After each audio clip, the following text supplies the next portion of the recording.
selamat pagi semuanya.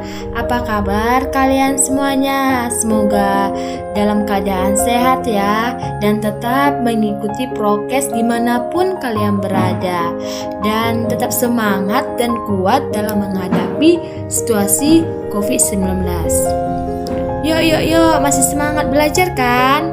Nah, sebelum saya memulai untuk menjelaskan materi tentang masalah sosial yaitu kemiskinan, izinkan saya terlebih dahulu untuk memperkenalkan diri saya. Baiklah, perkenalkan, nama saya Elsa Permatasari Hutapea dengan NIM 2005 1103 88 kelas PE 3A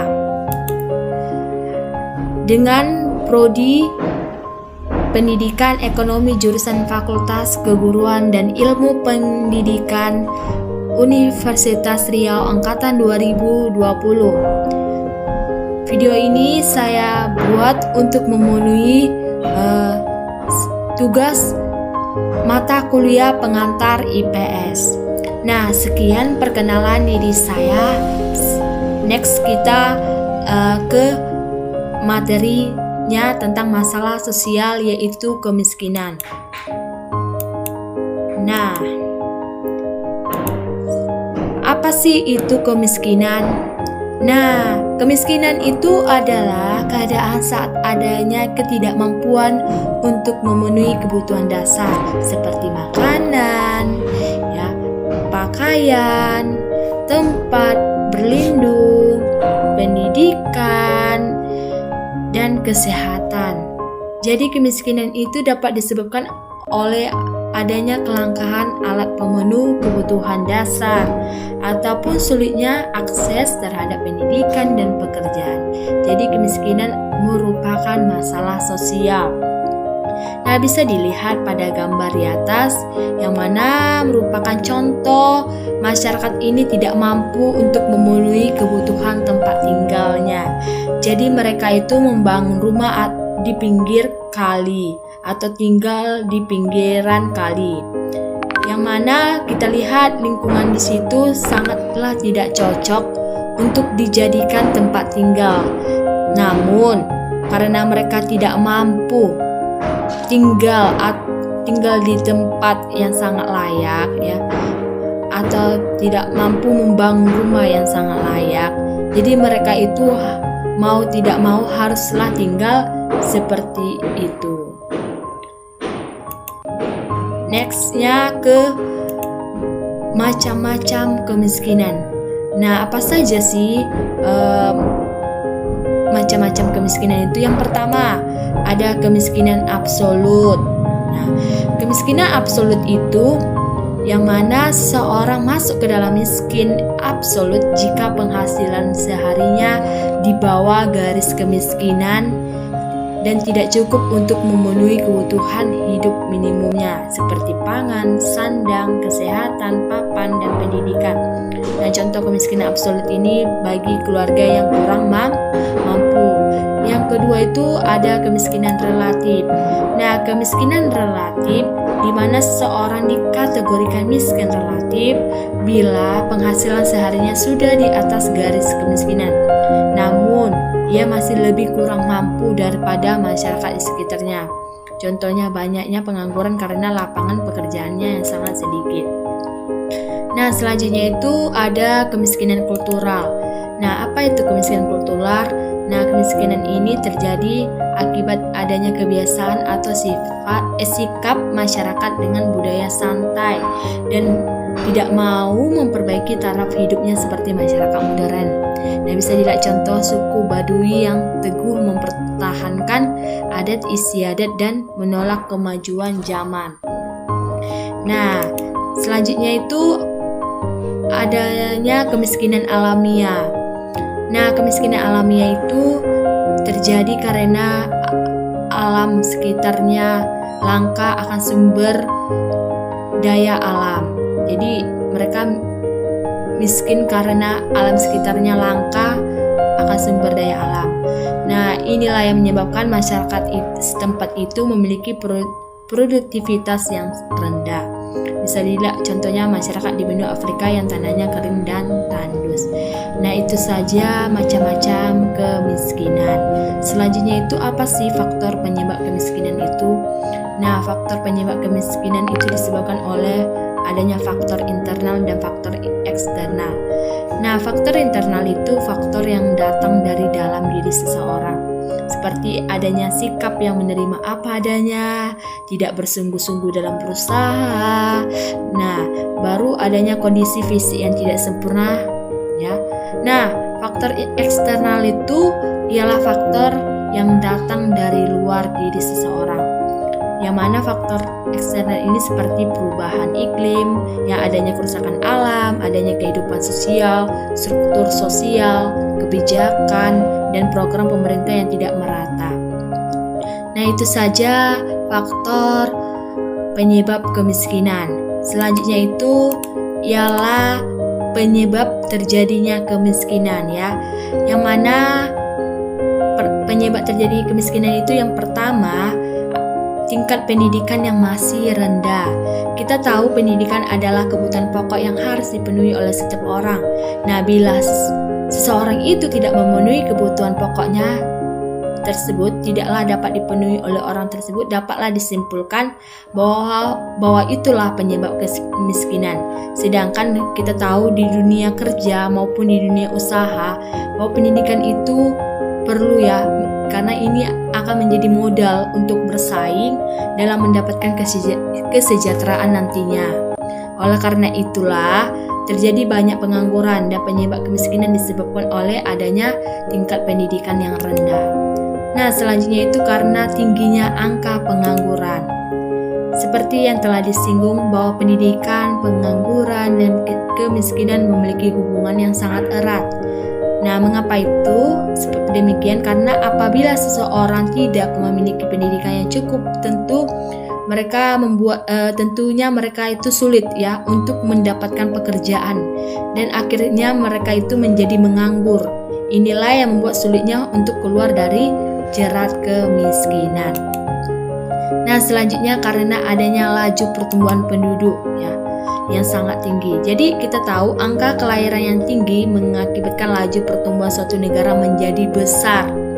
Nah, bila laju pertumbuhan ini tidaklah sebanding dengan pertumbuhan ekonomi, maka hal ini akan mengakibatkan angka kemiskinan itu semakin meningkat di suatu negara. Nah, selanjutnya itu yang keempat, penyebab terjadinya kemiskinan karena adanya distribusi yang tidak merata. Nah, adanya ketidaksamaan pola kepemilikan sumber daya itu akan menimbulkan adanya ketimpangan dalam distribusi pendapatan. Nah, umumnya masyarakat hanya memiliki sumber daya terbatas dan berkualitas rendah yang berada di bawah garis kemiskinan. Nah, yang kelima itu karena biaya kehidupan yang sangat tinggi. Nah, karena melonjaknya tinggi biaya kehidupan di suatu negara akibat tidak adanya keseimbangan pendapatan atau gaji masyarakat, nah tentunya kemiskinan jadi konsekuensi mereka, ya, yang logis dari realitas di atas. Nah, ini disebabkan karena apa? Karena kurangnya tenaga kerja ahli, lemahnya peranan wanita di depan publik, dan banyaknya pengangguran. Itulah yang menyebabkan terjadinya kemiskinan, ya. Nah, itu saja penyebab terjadinya kemiskinan. Selanjutnya itu faktor yang membuat masyarakat Indonesia menjadi miskin.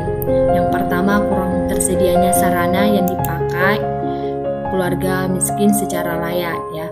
Misalnya puskesmas, sekolah, tanah yang dapat dikelola untuk bertani. Yang kedua, kurangnya dukungan pemerintah sehingga keluarga miskin tidak dapat menjalani dan mendapatkan haknya atas pendidikan dan kesehatan yang layak dikarenakan biaya yang sangat tinggi.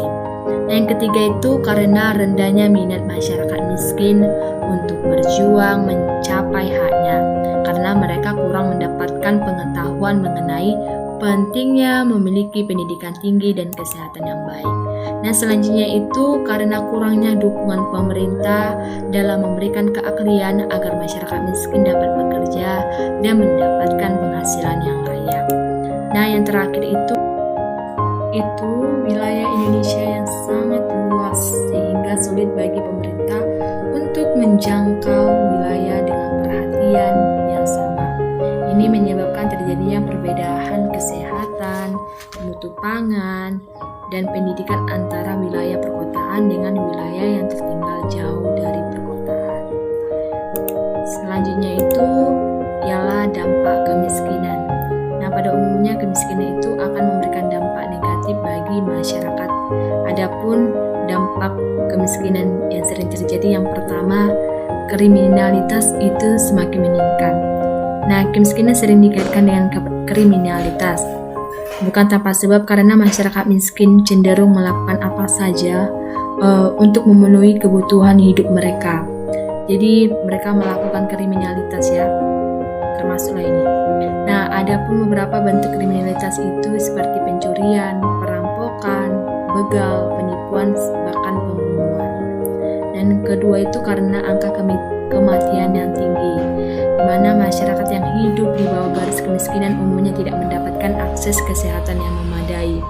Inilah yang menyebabkan tinggi angka kematian pada masyarakat miskin. Selain itu karena gizi yang sangat buruk, ya. Jadi ini sering terjadi ya masalah ini pada masyarakat miskin, serta asupan gizi yang kurang itu menyebabkan kesehatan mereka dan perkembangan fisik masyarakat miskin itu sangatlah buruk ya. Nah, yang ketiga itu karena akses pendidikan yang tertutup. Mengapa demikian? Karena biaya pendidikan yang cukup tinggi itu mengakibatkan masyarakat miskin itu tidak mampu ya, tidak dapat menjangkau dunia pendidikan. Jadi hal inilah yang semakin memperburuk situasi masyarakat yang kekurangan karena kurangnya pendidikan yang membuat mereka itu tidaklah bisa bersaing dan tidaklah bisa bangkit dari keterpurukan. Nah, selanjutnya itu karena pengangguran yang semakin banyak. Karena masyarakat miskin yang tidak mampu mendapatkan akses pendidikan, akan sulit bagi mereka untuk bersaing di dunia kerja maupun usaha. Inilah yang menyebabkan pengangguran semakin meningkat. Nah, yang terakhir itu karena munculnya konflik di masyarakat. Jadi adanya rasa kecewa dan ketidakpuasan masyarakat miskin biasanya mereka lampiaskan dengan adanya tindakan anarkis. Maka seringkali konflik bernuansa sara yang timbul di masyarakat sebagai cara pelampiasan kekecewaan masyarakat miskin. Nah, itu saja dampak kemiskinan. Selanjutnya itu ialah upaya yang dilakukan pemerintah untuk penanggulangan kemiskinan. Nah, yang pertama itu ialah satu, menciptakan lapangan kerja yang kurang mampu menyerap banyak tenaga kerja sehingga mengurangi pengangguran. Yang kedua itu menjaga stabilitas harga bahan kebutuhan pokok. Nah, yang ketiga itu adanya perlu meningkatkan akses masyarakat miskin kepada pelayanan dasar, yang mana program ini bertujuan untuk meningkatkan akses penduduk miskin memenuhi kebutuhan pendidikannya, kesehatannya, dan prasarana dasarnya. Nah, ada pun program yang berkaitan dengan fokus ini. Yang pertama, ada pemerintah menyediakan beasiswa bagi masyarakat miskin ya pada jenjang pendidikan dasar atau menengah. Nah, yang kedua itu adanya diberikan pelayanan kesehatan rujukan bagi keluarga miskin secara cuma-cuma di kelas 3 rumah sakit. Nah, yang keempat, menghapuskan korupsi, di mana korupsi itu adalah salah satu penyebab layanan masyarakat itu tidaklah berjalan sebagaimana mestinya. Hal inilah yang menjadikan masyarakat itu tidak bisa menikmati hak mereka sebagai warga negara sebagaimana mestinya. Nah, itu haruslah dihapuskan korupsi untuk mengentaskan kemiskinan ya. Nah, yang selanjutnya itu memberikan subsidi pada kebutuhan pokok kepada masyarakat yang tidak mampu, dan subsidi yang tidak mampu itu seperti adanya diberi bantuan langsung tunai BLT ya. Nah, BBM, pokoknya pemerintah memberikan bantuan sosial kepada masyarakat miskin ya, yang tidak mampu untuk mencukupi kebutuhan hidup mereka. Nah, yang kelima itu adanya pemberdayaan masyarakat, di mana pemberdayaan masyarakat itu seperti pemerintah mengadakan pelatihan gratis ya, yang mana ini diperuntukkan untuk masyarakat yang tidak mampu atau tidak bisa mengikuti pendidikan yang tinggi. Jadi masyarakat itu tersebut harus diutamakan ya untuk mengikuti pelatihan itu. Nah, pelatihan itu seperti misalnya adanya pelatihan kursus menjahit ya kan, kursus memasak, dan banyak lagi pelatihan yang dapat diberikan kepada orang masyarakat yang tidak bisa melanjutkan ke pendidikan yang lebih tinggi atau tidak bisa bersekolah gitu. Nah, adanya menciptakan perlindungan sosial ya. Yang ke-6 itu di mana pemerintah menarik minat pengangguran dengan menaikkan upah minimum sehingga mereka itu berhasrat untuk bekerja. Nah, yang terakhir itu memberikan balai latihan kerja bagi orang yang kurang mampu sehingga mereka memiliki bekal yang cukup untuk maju di dunia usaha.